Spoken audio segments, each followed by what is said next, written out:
All right, it should be recording. Great. All right. Well, welcome everybody. Um, I'm so glad you could join me. We're here today to talk about boosting your immunity naturally. And I think all of you know me. I'm, Ogilvy registered dietitian, and I'm seeing people right now through telehealth doing phone calls. So if anybody wants to meet with me one-on-one, um, just shoot me an email and we'll set up an appointment.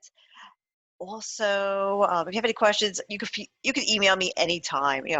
Any question you have about nutrition or wellness, just send me your questions, and I'll be there. I'll respond back to you. So, also, if you have any questions, you can put them in the chat box, or we're just a few people, so you can even unmute yourself and ask me a question. That's fine too. So we'll get started. There we go. All right. So how does one boost their immunity? Well, it's basically, we know we got to wash our hands. That's really important to always, keep washing your hands, wear a mask when you go outside. But a lot of this is about what we put inside of our body. So we want to put foods that are going to strengthen your immune system and build up that immunity. We want to eat those foods, and we want to avoid foods that are going to decrease our immunity. So in the chat box, anybody want to type up some foods that will increase immunity? I'm going to focus on things that we should be eating more of because that's more fun.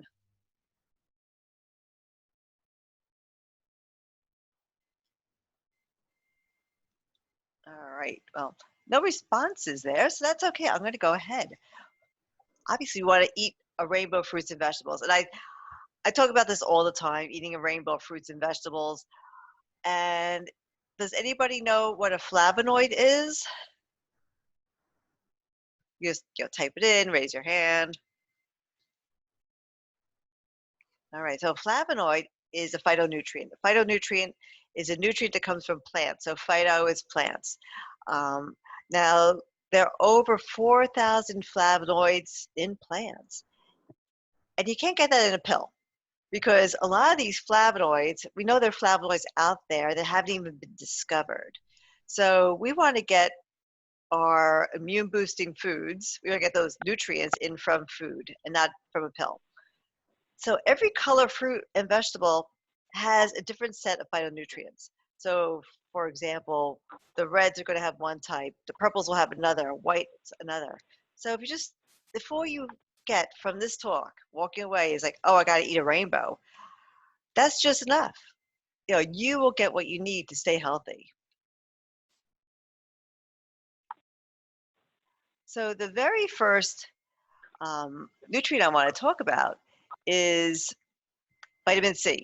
So I think everybody heard that, knows that vitamin C is really healthy for us, and it's particularly healthy for fighting viruses.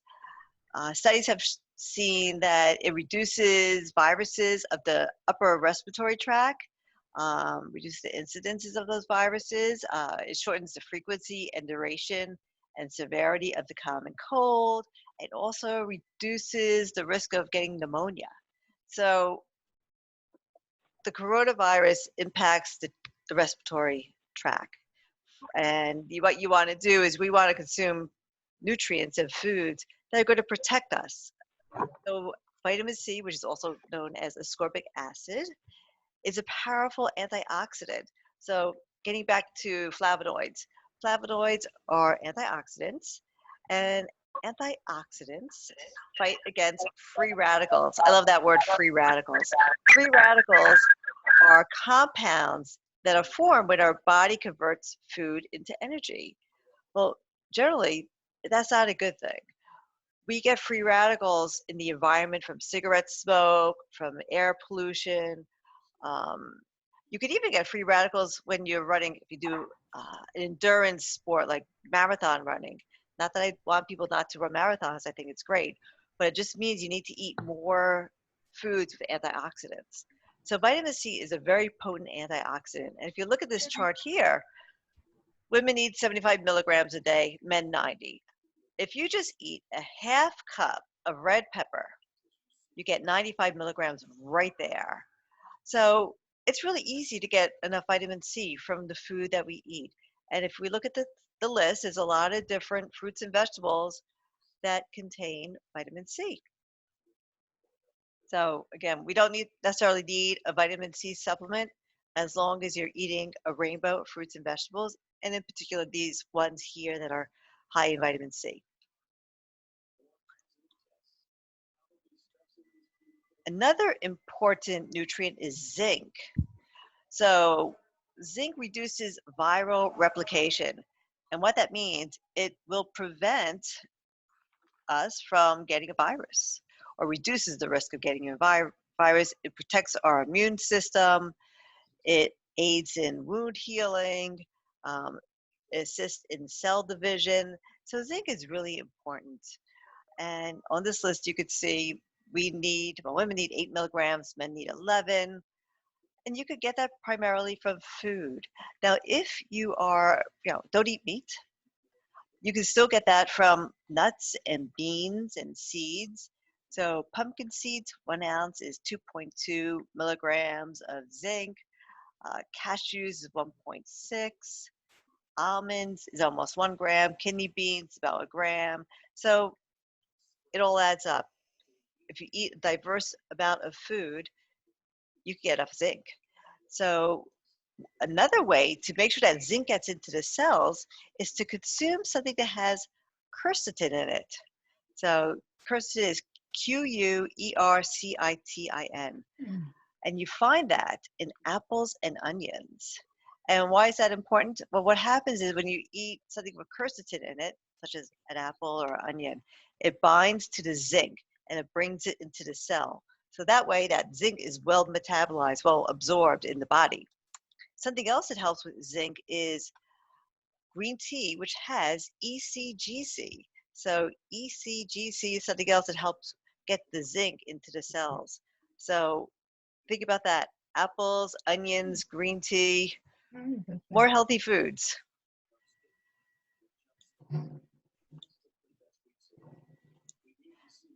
And then vitamin D. Vitamin D also may help prevent respiratory infections, and they may reduce the severity of them, particularly if you're low in vitamin D. So how do you know if you're low in vitamin D? Uh, Pretty much the only way to know is to get tested.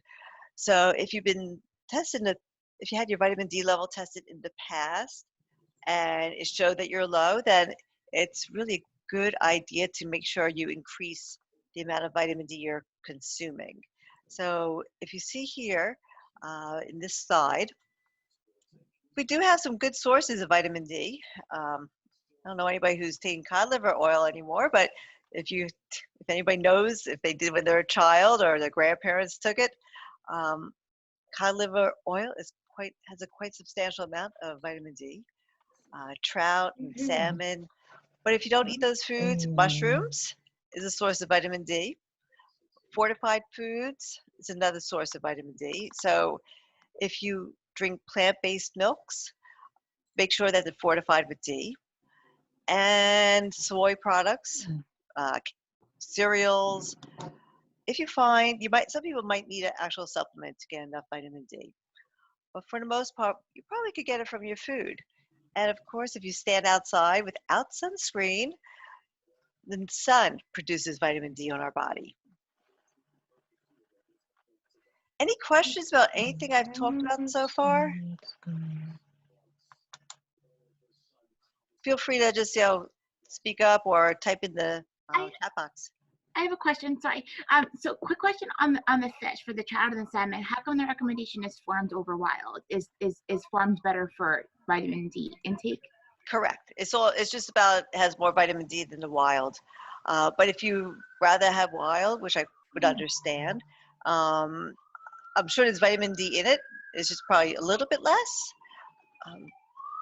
But yeah, either way, you're going to be getting some vitamin D. Good question. Thank you. Anybody else have a question? All right. So now I'm going to move on to some superfoods. Everybody asks me, so what's a superfood? There's so many great foods out there. So is that one particular food that is the best? But here's a list of just a few foods that we could easily incorporate into our day.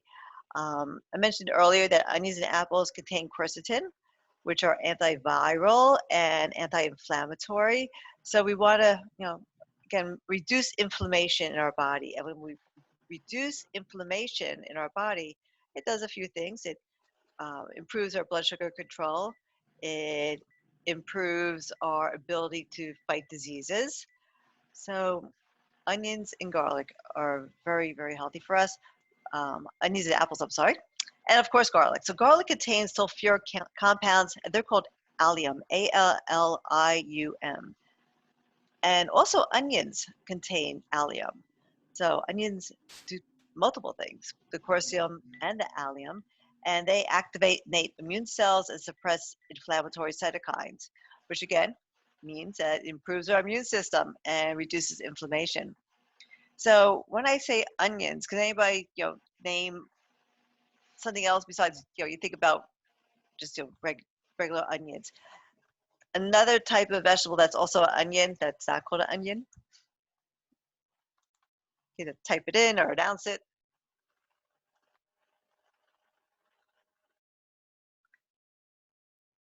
Well, you can also have leeks and scallions, so they all have allium. So when you do your cooking, add a little bit of onion, add some garlic. Green tea, I talked about that before. That's very powerful. So enjoy green tea. Curcuma, which you find in turmeric, that's anti-inflammatory. And that's also very healthy for us. And then mushrooms. Um, so specifically, there are 3 types of mushrooms that are very high um, in protecting our immune system. That's your shiitake, maitake, and reishi mushrooms. I find it's pretty easy. Oh, someone talked about scallions and chives. Yes, absolutely. Other types of onions in onion family. So add them in. So yeah, mushrooms. Shiitake is pretty easy to find. Sometimes I see maitake. I don't often see reishi. Um, but if you look at this list here, I could come up with a meal using all these different things just for a day. So I'm going to make a saute with mushrooms, onions, and garlic and sprinkle some turmeric on it. And then I'm going to drink a little green tea and have an apple as dessert. That's more like a snack, but maybe I'll throw some tofu in there. So I'll have some protein and maybe a little bit of quinoa for a little carbohydrate. So something very simple, make a plant-based meal with these powerful antioxidants that are going to keep us healthy. Any other suggestions of meals or ways to incorporate these foods into your day?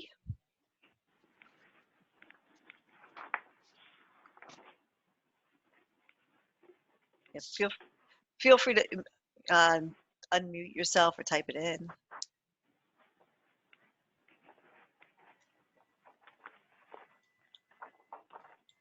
All right, so then we're going to move on to probiotics. And I think we've all heard about probiotics. That's the good bacteria that we find in our gut. And these are cultures. And what they do is they populate our intestinal bacteria and they balance our gut flora. They are a very important component that boosts our immunity and our overall health, particularly our GI health. But as you've heard, our GI system is so important. It's like our second brain, and it helps keep us healthy. It helps us think, helps us move. Do marinade mushrooms work? So I guess, are you talking about the ones in a can? Yes. Okay, probably. I don't see why not. I think that should be fine. Any way you could get mushrooms in. If that's the easy way to get in your mushrooms, certainly. So probiotics you find in yogurt, kefir, kombucha, sauerkraut, pickles, miso, tempeh, kimchi, natto, and aged cheeses. And here are some ways just to get more probiotic foods into your day. So a lot of people like probiotic yogurts. So make sure the yogurt that you choose does have probiotics in it. You might want to add some berries to it, some flax seeds, some nuts. You can use tempeh. Uh, and what you want to do when you use tempeh, put it at the end of the cooking because too much heat will destroy the cultures, the active cultures in the tempeh. Miso is great to add to soups, and I added a link here for a delicious black bean soup with miso and ginger. You could have kefir or kombucha as a snack. You could use sauerkraut as a side dish. But be aware that some of these foods have added sugars like yogurt and kefir. So what you want to do when you buy yogurt or kefir, get the plain and then add your own fruit to it. And that will sweeten it, make it taste good. Also watch out for artificial sweeteners and sugars and artificial flavors. Anything that has a word that you don't recognize, probably better off without it. Any questions about probiotics? What about what's the obviously it's better to get it from food, but what is the upside of a probiotic vitamin or pill? Sure. Well, what's very interesting is there are different strains of probiotics, and each strain does something different in our body. So sometimes you have to figure out, so why are you taking this probiotic? In this case, we're doing it for immunity. You probably want to make sure you're getting a probiotic that has a lot of different strains in it. So when you select a probiotic, you're going to need to read the number of strains and what the strains are.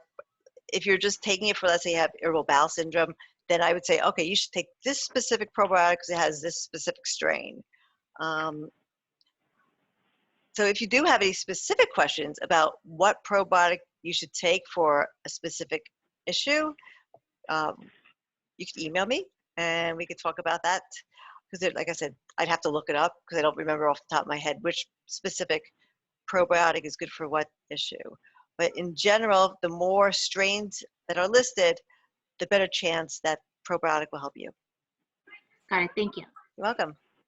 Any other questions? All right. The next one is prebiotics. How many people have heard of prebiotics? Well, prebiotics are naturally occurring. They are non-digestible food components that are linked to promoting growth of the helpful bacteria in your gut.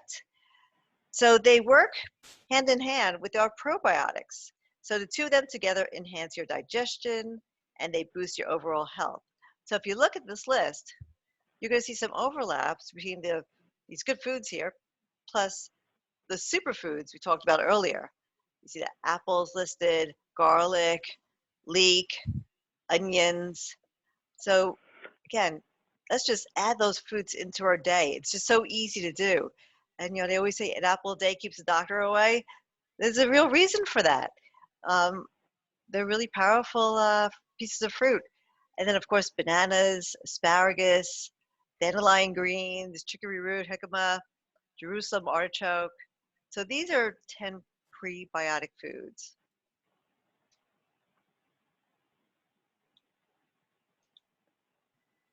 All right, so I talked a bit about foods that you should eat. Before I move on to foods to avoid, any questions about foods that we should be eating?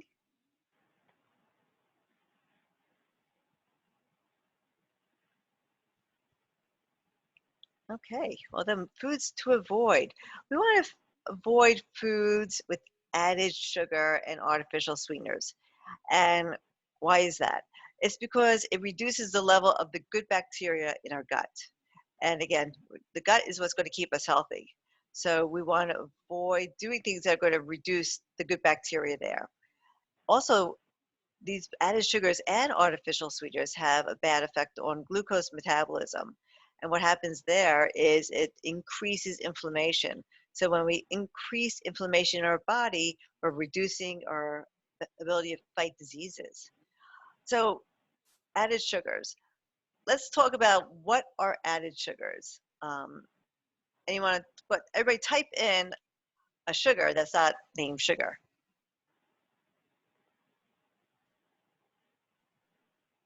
Honey, yes. What else?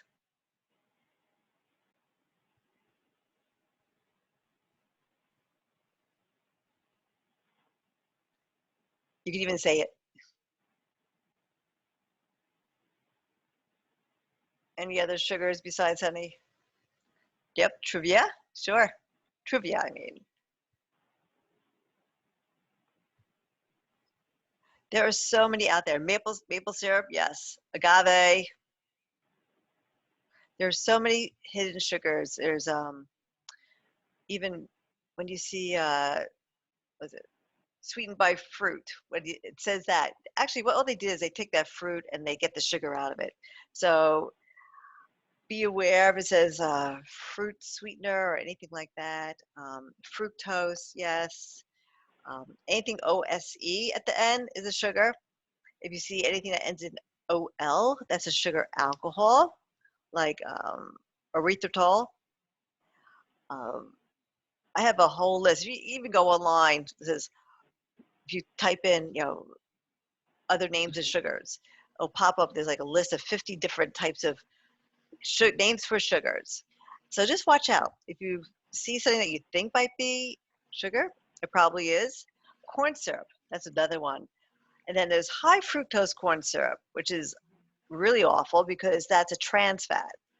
I'm sorry, I'm on another lecture right now. I'm sorry, it's not trans fat. High fructose corn syrup is super processed. We want to avoid that. Um, anyway, so watch out for those sugars. Watch out for processed foods and refined carbs. So what's a refined carb? Want to either unmute yourself or type it in.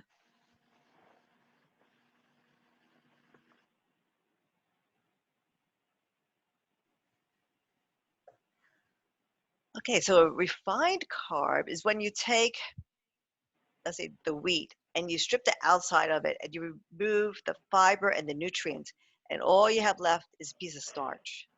So that is what creates a refined carbohydrate. Um, Anything highly processed. So what happens here? It increases inflammation. It reduces our ability um, to fight infections. It changes the balance of the bacteria in our gut. So all this is going to impact our immune system. So you want to make sure that you're consuming foods that are not processed or minimally processed. So can anybody think of a type of food that's minimally processed? Do you say it or type it in?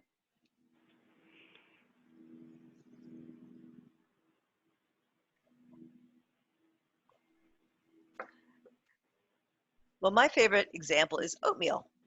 So oatmeal, you have the oats, and they process the oats. They grind them up so that you can cook them to make oatmeal. So when you buy your oatmeal, there should just be one ingredient in it, oats.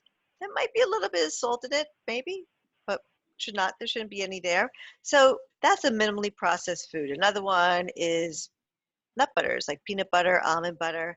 They take the nuts and they grind them and they make nut butter out of it. So in both these situations, there's one ingredient. It might be two ingredients.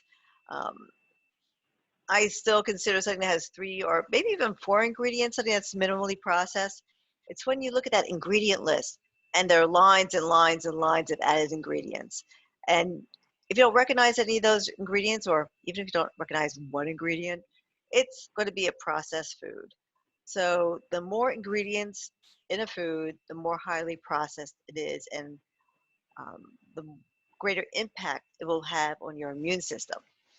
So you want to just eat as much minimally processed foods as possible. And I think a lot of us are doing that now at home, but many people are doing their own cooking for a change, which is a wonderful thing. Um, but that will help, with your health. Animal products increase inflammation, they weaken the immune system. Doesn't mean you should never have animal products. Doesn't mean stop eating meat or dairy or eggs, but make that a smaller part of how you eat. So many of you have heard about the blue zones. So the blue zones are areas in the world where people seem to have lived the longest. The greater number of people who live over 100 years and are still healthy. And why is that? It's because they eat mostly plant-based foods. And are roasted nuts considered minimally processed? Yes, yes. I suggest you get dry roasted, unsalted, but yes, roasted nuts are considered minimally processed. Um, so the people in the blue zones, they will have some eggs and meat and dairy, but it's just a small part of how they're eating. It might be a side dish, or it might be used to flavor something, but you don't see them having humongous steaks as a meal. That's not part of their lifestyle. So think of that too. You want your main meals to consist of plant-based foods and maybe a little bit of animal product on the side. So something else I found really interesting is excessive caffeine impacts our immune system. Now, I'm not talking about having a cup of coffee or two a day. That's okay. I'm talking about drinking an entire pot of coffee a day. That is going to increase your cortisol levels. And what happens is when you increase those cortisol levels, it reduces the number of T cells. T cells are our fighter cells. The T cells fight the infection, the infected cells in our body. So we want to boost those T cells, which we do when we eat lots of fruits and vegetables. But an excessive amount of caffeine is going to reduce the T cells. So if you find that you're one of those people who tend to sip on a pot of coffee through the day, maybe what you want to do is make a small pot in the morning, have your glass, cup or two of coffee, and then switch to decaf coffee for the afternoon, or have decaf green tea in the afternoon. Green tea usually has caffeine in it, but they do have decaf green tea, which will give you the same benefits. Will still give you that ECGC, which helps boost uh, zinc absorption and also provides the anti-inflammatory and antioxidants that you need to stay healthy. So think about all that when you're drinking your coffee. Any questions?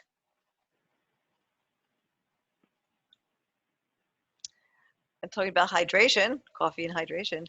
Yes, you could use coffee as part of your hydration, but that shouldn't be your main uh, thing to be drinking throughout the day. I drink my water. I sip on my water throughout the day. It's a good way for me to get off my butt and keep refilling my glass because I'm sitting at the computer too much. But how much water should we eat? I don't drink. We should be drinking about half our weight in ounces. So if you weigh 150 pounds, you're going to need 75 ounces of fluid a day. And you want that fluid to be primarily water or carbonated water. Any suggestions of how to increase your fluids?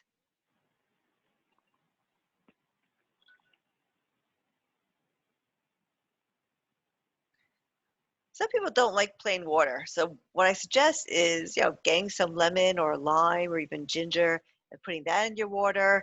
You could buy a water infuser where you put the fruit in the center and the flavors from the fruit get infused into the water.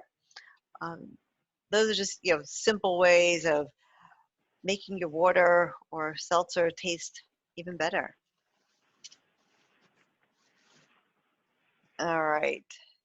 So now we're just going to move on to a couple things that are not food, but really important for our immune system. And one of them is sleep.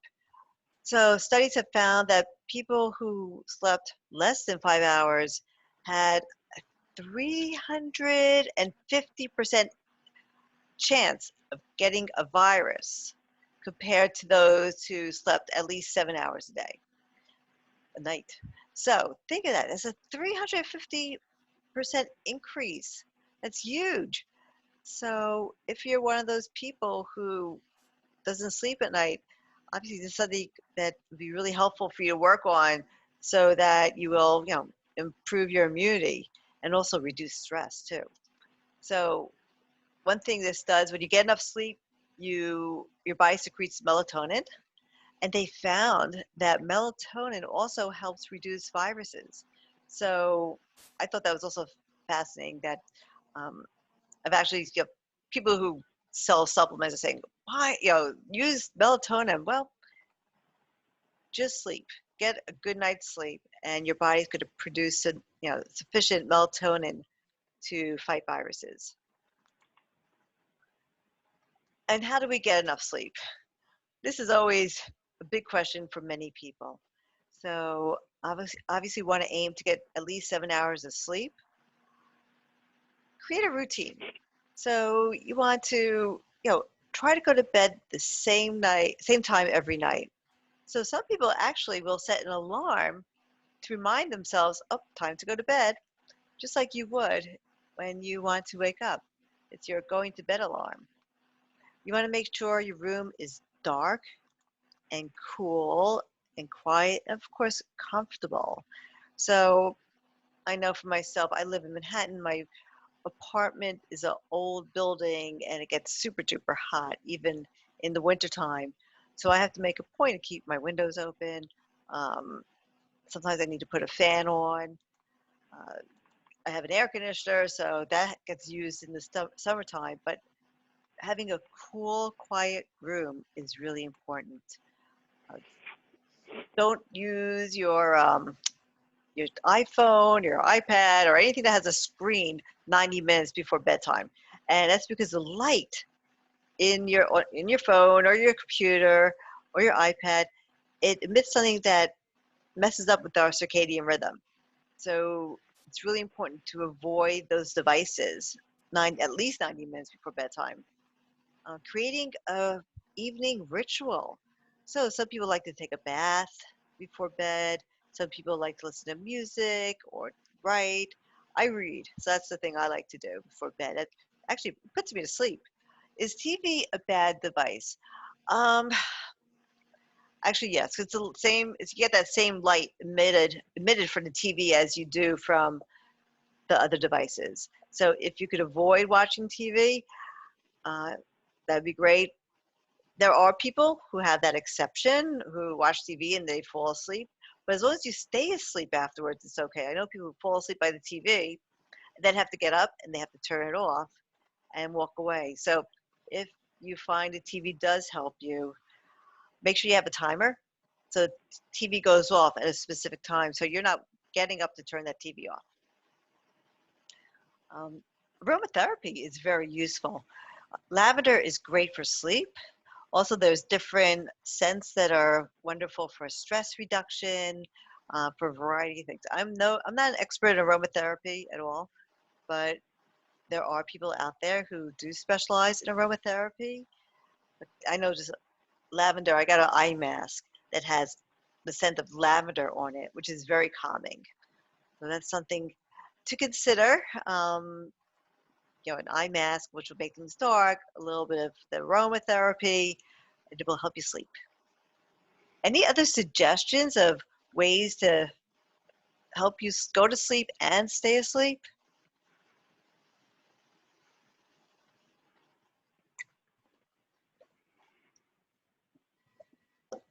All right. The next one is stress reduction. So I don't know about you, but I am more stressed than I ever have been.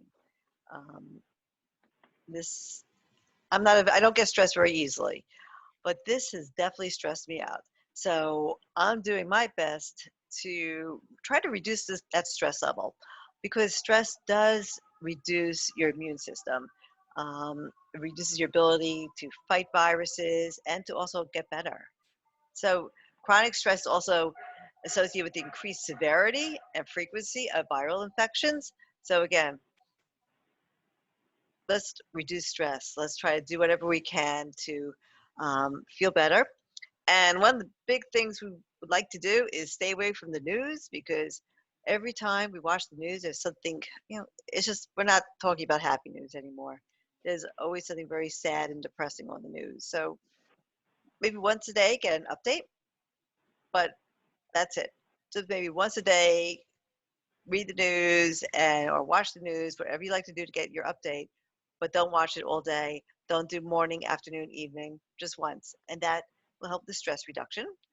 Another thing you might want to do is, if you're stressed, do something. Think about what you like to do, what you do really well at. And maybe you want to use that to help other people, because helping other people does help reduce stress.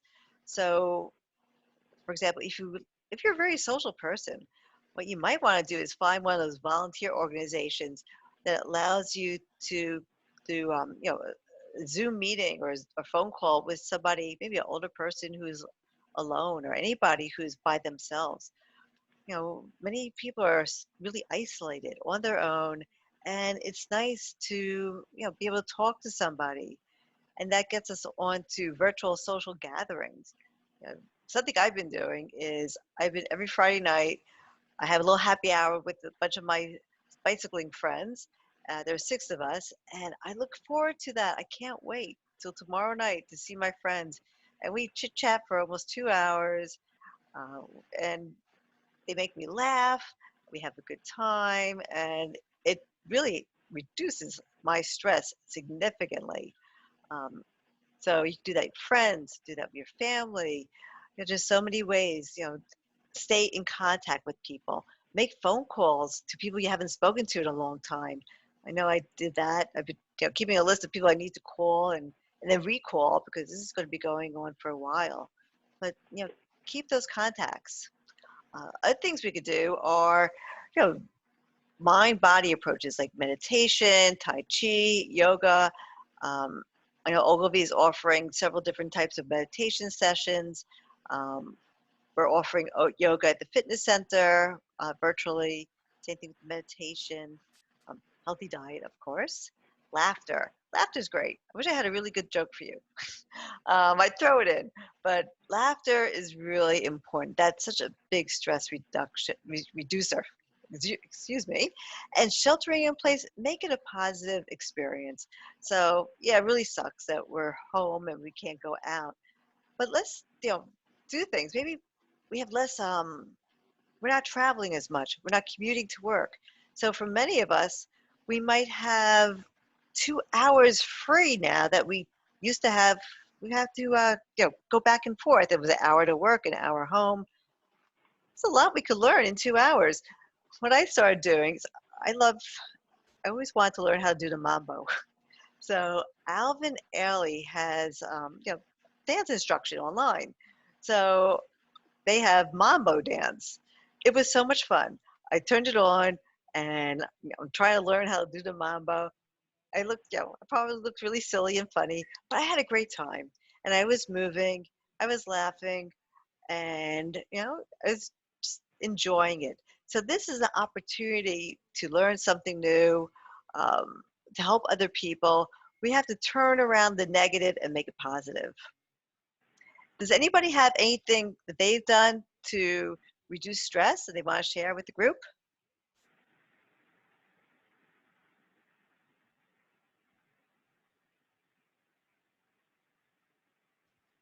All right. Staying active. So what I want everybody to do right now is let's stand up. We've been sitting for too long. All right. So staying active. Let's just while I'm talking, we can all move, march in place. Um, there are many ways to stay active throughout the day. So what I suggest is set a schedule.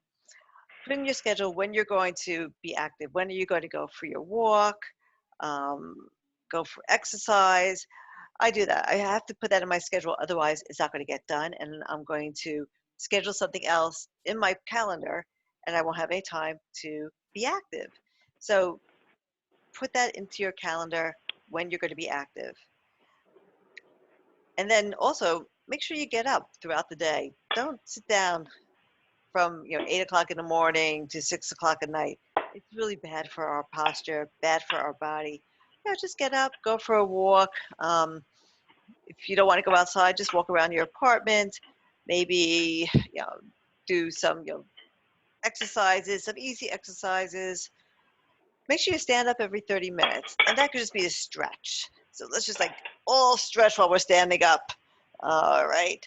And there are a lot of online physical activity videos. So find something that really interests you. Like I mentioned before, I found the one through Alvin Ailey with the dance. Um, it's a lot of dance companies have that. So, but I also use something called Fitness Blender. I use that for exercise. And our fitness center also offers online classes. So join that. Any other suggestions on how to stay active? Can we do any other? Nope. I don't see anything. No one's talking. Okay. The next one is alcohol consumption. So again, too much alcohol will increase our risk of getting sick. So who could tell me, I want to type in here, how much alcohol a woman should, or what's the maximum number of drinks a woman should have per week?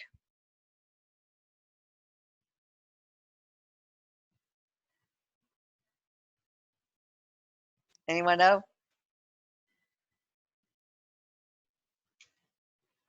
All right. So the maximum number for women is 7. Doesn't mean you should have 7 in one day. You should have no more than 3 in one day. But for the entire week, it's 7.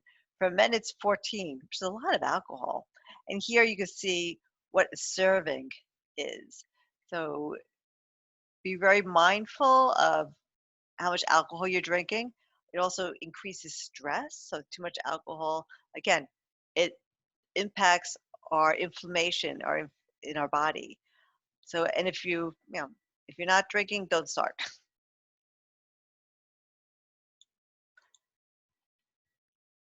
Other substances that also impact our immune system are sleep aids, muscle relaxants. So be really mindful of consuming these types of additives because they will increase inflammation in your body.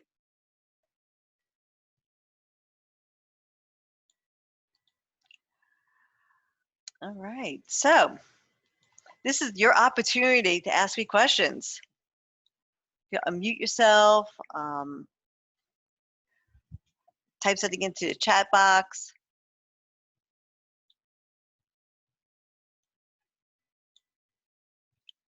Any questions? I guess I have a question. It's a similar question to the one I asked before. I mean, like the same thing is we would optimally get all these nutrients from food where possible. But is there any, upside of doing a vitamin C vitamin or an elderberry as part of, while we're staying inside, just to try to help a little bit? Sure. I do take a vitamin C supplement because I happen to take a chewable one because I like the flavor. I take it just as it's not harmful because vitamin C, it's water soluble. If you have too much, you'll end up peeing it out. But I do take a vitamin C supplement. I take 500 milligrams in the morning, 500 at night, just as you know, a- insurance. That's what I would call it. It's like insurance. And I started doing that when we started staying home. I probably will stop doing it. Well, I don't know. I don't know if I'll stop. I probably will stop. But I prefer people getting as much of it from food. But yeah, nothing with vitamin C. And also elderberry, glad you brought that up. Elderberry, I didn't mention, but it is one of those super nutrients. And it's hard to find an elderberry berry in the market. But there is a supplement that's called elderberry that can help with your immune system. So because it's so difficult to get naturally, you could take that as a supplement. Great question. Any other questions? Yeah, another supplement might be a multivitamin, like a very basic multivitamin. They probably include zinc. So uh, that's a good way to get in a little bit of extra zinc if you want. So multivitamins, okay. You want to make sure when you're buying any type of supplement, several things. Number one, supplements are not regulated, so they can put anything into that pill that they want. So what you might want to look for is on the actual supplement, it says USP, and USP, I forgot what it stands for, but it's a organization that validates what's on the label is actually in that supplement.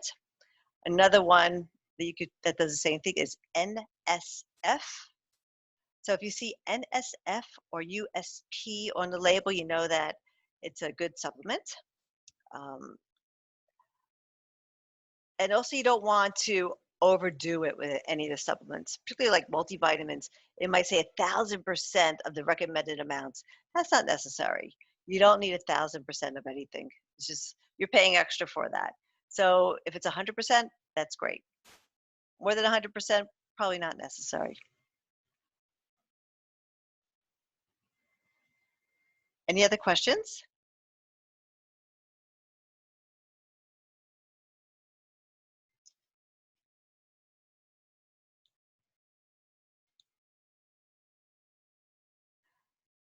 No questions? Okay, well, thank you everybody for coming. Um, I'm available for one-on-one nutrition counseling. Any questions, just send me an email. If you want to meet with me, send me an email. There's no cost, to meet with me. I'm doing it by phone, and I will be sending this out to everybody along, the recording plus the PowerPoint. And you know where to find me. If you have any, if you have any questions, want to chat, I'm always available for all of you. And stay healthy. That's really the most important thing. When everybody stay healthy, and I look forward to seeing everybody back at the office, hopefully sometime soon. All right. Bye, everybody. Thank you. Thank you so much. Thank you, Thank you for Rachel. coming. Thank you. Okay. Bye-bye. Bye.